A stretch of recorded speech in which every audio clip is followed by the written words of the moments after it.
akan membahas tentang Indonesia di tengah konstelasi perang dingin, masa yang penuh dengan dinamika politik global. Apa peran Indonesia di kancah internasional dan bagaimana Indonesia menghadapi pengaruh dari blok Barat dan Timur? Bersama saya Intan Bunga Lestari sebagai host di podcast hari ini bersama tamu spesial kita. Perkenalkan, nama saya M. Firmansyah. Perkenalkan, nama saya Bayu Aji Putra. Ya teman-teman, perkenalkan nama saya Nabila Aulia Rahma. Selamat datang kakak-kakak semuanya. Terima kasih atas undangannya kami ke sini. Agar tidak lama-lama, kita langsung saja ke segmen pertama dengan narasumber Kak Firman. Kak Firman, apa sih sebenarnya yang dimaksud dengan perang dingin? Dan bagaimana konflik ini itu memengaruhi negara-negara yang berkembang seperti Indonesia pada masa itu? Oke, perang dingin adalah konflik ideologis antara blok barat yang dipimpin oleh Amerika Serikat atau kapitalis dan blok timur yang dipimpin oleh Uni Soviet atau komunis. Negara berkembang seperti Indonesia menjadi arena strategis karena posisinya yang penting secara geografis dan politik. Terus di awal kemerdekaannya, bagaimana posisi Indonesia dalam keadaan politik global ini? Indonesia mencoba menjalankan kebijakan luar negeri bebas aktif. Di bawah Soekarno, Indonesia tidak berpihak pada blok tertentu, tetapi mengambil peran sebagai mediator. Contohnya peran dalam gerakan non-blok yang dipelopori bersama negara-negara lain seperti India, Mesir, dan Yugoslavia. Namun Indonesia juga tidak terlepas dari pengaruh perang dingin. Misalnya AS mendukung pemberontakan PRRI atau Pemersta. Sementara Uni Soviet dan Tiongkok memberikan dukungan kepada rezim Soekarno. Lalu apa arti penting dari non-blok dan konferensi Asia Afrika bagi Indonesia dan dunia? Nah, konferensi Asia Afrika yang terjadi pada tahun 1955 di Bandung tidak lepas dari gerakan Indonesia sebagai mediator itu sendiri, di mana Indonesia tidak berpihak pada salah satu blok tersebut karena Indonesia berjuang untuk melawan paham kolonialisme dan imperialisme, di mana Indonesia menjadi tonggak sejarah pada gerakan non-blok itu sendiri. Kemudian Indonesia tidak tertekan pada paham komunisme itu sendiri. Lalu bagaimana perang dingin itu memengaruhi situasi domestik Indonesia, khususnya pada tragedi G30 SPKI? Tentu saja gerakan 30 September ini sangat ada kaitannya dengan perang dingin itu sendiri, di mana pada pasca perang dingin itu sendiri, setelah gerakan 30 September ini, blok barat atau Amerika Serikat itu turut andil dalam memegang kekuasaan dalam Indonesia itu sendiri, di mana Amerika Serikat menunjukkan keberpihakannya karena Soekarno saat itu terlihat dekat dengan Tiongkok, dan karena itu sendiri Amerika Serikat dituduh menjadi salah satu paham yang ada di Indonesia waktu itu. Ketika Soeharto naik ke tampuk kekuasaan, bagaimana kebijakan luar negeri Indonesia berubah? Soeharto membawa Indonesia lebih dekat ke barat. Hubungan dengan AS juga membaik, terutama setelah Indonesia bergabung dengan lembaga-lembaga seperti IMF dan Bank Dunia. Namun Indonesia juga tetap mempertahankan prinsip bebas aktif, meskipun secara praktis lebih condong ke blok barat.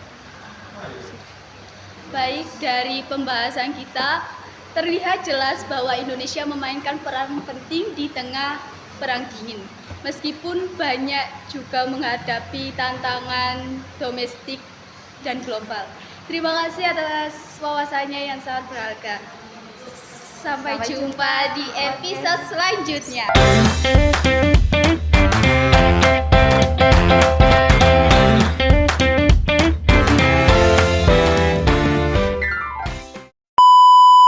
Selamat datang kembali di podcast kami. Kali ini kita akan membahas dampak ekonomi global terhadap Indonesia di era Perang Dingin. Seperti yang kita tahu, Perang Dingin tidak hanya konflik politik dan ideologi, tetapi juga perang pengaruh kepada ekonomi. Bagaimana ekonomi Indonesia terpengaruh oleh dinamika global pada masa itu? Bersama saya, Safira Nur Aulia, dan para narasumber kita. Saya Boyo Jambara Putra. Saya Cindy Aulia. Saya Olivia Agustina. Terima kasih telah datang pada podcast kami. Langsung saja kita tanya para narasumber kita ya. Yang pertama, bagaimana sih kondisi ekonomi Indonesia setelah kemerdekaan dan saat Perang Dingin dimulai? Setelah merdeka, Indonesia menghadapi tantangan besar, infrastruktur rusak akibat perang, ekonomi yang masih bergantung pada ekspor komoditas seperti karet dan kopi, serta kekurangan modal dan tenaga ahli. Perang Dingin semakin mempengaruhi situasi ini. Negara-negara besar menggunakan bantuan ekonomi sebagai alat untuk menarik negara berkembang ke dalam pengaruh mereka. Lalu, bagaimana blok Barat dan Timur mempengaruhi kebijakan ekonomi Indonesia? Ya, AS dan Uni Soviet menggunakan bantuan ekonomi sebagai senjata geopolitik. Misalnya, AS menawarkan Marshall Plan dan program seperti Coin for Program, sedangkan Uni Soviet memberikan pinjaman lunak dan bantuan teknologi. Pada era Soekarno, Indonesia lebih condong ke Uni Soviet dan Tiongkok, menerima bantuan seperti pembangunan Gelora Bung Karno dan rel kereta api di Sumatera. Namun, Indonesia juga mendapat bantuan dari negara barat melalui organisasi seperti Colombo Plan. Lalu, apa yang menyebabkan krisis ekonomi besar di Indonesia pada era 1960-an?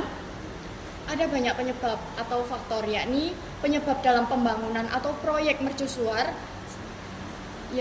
yaitu seperti proyek atau pembangunan monumen nasional dan pengembangan dalam event Asian Games pada tahun 1962 dan kebijakan konfrontasi dengan Malaysia sehingga dapat hingga menguras habis anggaran negara. Lalu, bagaimana kebijakan ekonomi Indonesia berubah setelah Soeharto berkuasa? Di era Orde Baru, Indonesia meninggalkan pendekatan ideologi Soekarno dan lebih pragmatis. Soeharto bekerja sama dengan beberapa lembaga internasional seperti IMF dan Bank Dunia untuk mendapatkan bantuan ekonomi. Kebijakan ini membawa stabilitas makroekonomi dan menekan inflasi. Namun juga ada kritik bahwa ketergantungan pada bantuan barat membatasi kedaulatan ekonomi Indonesia.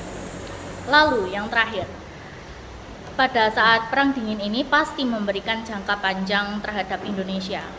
Apa sih dampak jangka panjang dari dinamika ekonomi Indonesia selama Perang Dingin itu? Pada satu sisi, blok timur dan blok barat membantu pembangunan awal. Namun, ketergantungan pada komoditas di negara tetap menjadi kelemahan ekonomi bangsa Indonesia. Era ini juga merupakan ekonomi yang sering kali berorientasi pada luar negeri. Lalu, seperti ketergantungan pada sumber daya alam maupun ketergantungan pada hutang negara atau eksploitasi sumber daya alam untuk mengekspor tanpa cukup mengembangkan suatu industri yang ada di dalam negara. Baiklah, itu adalah informasi-informasi yang telah disampaikan oleh narasumber yang telah kami undang. Dari pembahasan ini, terlihat bahwa ekonomi Indonesia di era Perang Dingin penuh dengan dilema antara kebutuhan akan bantuan dan risiko kehilangan kemandirian. Terima kasih atas penjelasan teman-teman sekalian. Terima kasih sudah mendengarkan. Kami pamit undur diri. Sampai jumpa.